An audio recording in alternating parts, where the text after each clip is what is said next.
అనాథను హక్కున చేర్చుకున్న వీరబ్రహ్మేంద్ర స్వామి అనాథాశ్రమం అనాథను VS foundation Veerabrahmendra స్వామి అనాథాశ్రమం హక్కున చేర్చుకుంది. ఇందిరానగర్ కాలనీకి చెందినటువంటి అనాథ వృద్ధుడు వారం 10 రోజులుగా మంచం పట్టడంతో కాలనీవాసులు విఎస్ ఫౌండేషన్ వీరబ్రహ్మేంద్ర స్వామి అనాథాశ్రమం నిర్వాహకుడికి ఫోన్ ద్వారా తెలపడంతో ఆశ్రమానికి తరలించారు. గత 11 ఏళ్లుగా చిరంజీవి అనే ఆంధ్ర ప్రాంతానికి చెందిన వ్యక్తి కూలీ పని చేసుకుంటూ జీవనోపాధి చేసుకుంటూ ఉండేవాడు. గత 10 రోజులుగా మంచం పట్టడంతో అస్వస్థతకు గురయ్యాడు. కాలనీ వాసుల ఫిర్యాదు మేరకు వీరబ్రహ్మేంద్ర స్వామి అనాథాశ్రమానికి తరలించినట్లు పేర్కొన్నారు.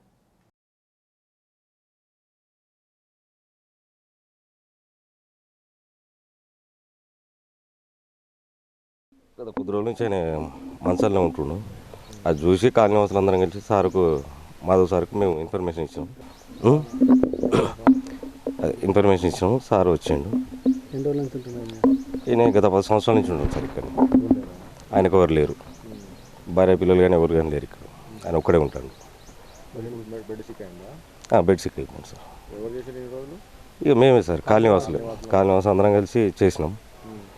ఇప్పుడు సార్కు ఇన్ఫర్మేషన్ ఇవ్వగానే సార్ వచ్చి చూసుకున్నాం.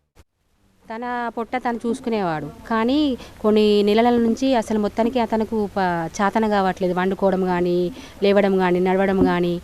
మేము ఒక 15 రోజుల నుంచి అసలు ఆయన చూడలేదు.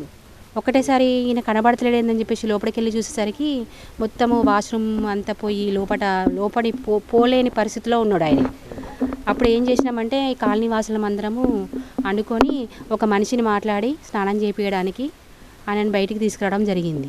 అప్పుడు ఆ బయటికి తీసుకొచ్చినాక కూడా ఆ రూమ్లోకి దుర్వాసనంగా ఉంది కాబట్టి మేము ఏం చేసినామంటే ఈ దేవుణ్ణి వేసిన షెడ్లోకి తీసుకురావడం జరిగింది. అన్ఎక్స్పెక్టెడ్గా ఆయన ఒక 10-15 రోజుల నుంచి సిక్ అయిపోవడం జరిగింది. ఇక్కడ క్వార్టర్స్ కొన్ని ఉన్నాయి. ఆ క్వార్టర్స్లో ఈయన అది వేరే వాళ్ళ క్వార్టర్ అయినప్పటికీ కూడా 15 రోజుల నుంచి ఆన్లైన్ నుంచి బయటికి రాకపోవడంతో ఆన్లైన్ మలమూత్రాలు అన్నీ అంత దుర్గంధమైన వాసన వస్తుంది. కాలనీ వాసులు అందరూ వెళ్ళి చూడగా పరిస్థితి ఇట్లున్నది. ఆయన ఏం చేత కాకుండా పరిస్థితి. హాస్పిటల్ తీసుకుపోయినా కూడా ఆయన పరిస్థితి హాస్పిటల్ కూడా లేని పరిస్థితి. ఆయనకు ఆధార్ కార్డు కూడా లేదు. అతను ఎంబడి ఉండడానికి కూడా ఏ వ్యక్తి కూడా లేడు. నాకు కాలనీ వాసులు అందరూ కలిసి వానరసేన మరియు యూత్ మరియు ఇక్కడ ఉన్న మహిళలు అందరూ కూడా నాకు ఇన్ఫర్మేషన్ ఇవ్వడం జరిగింది.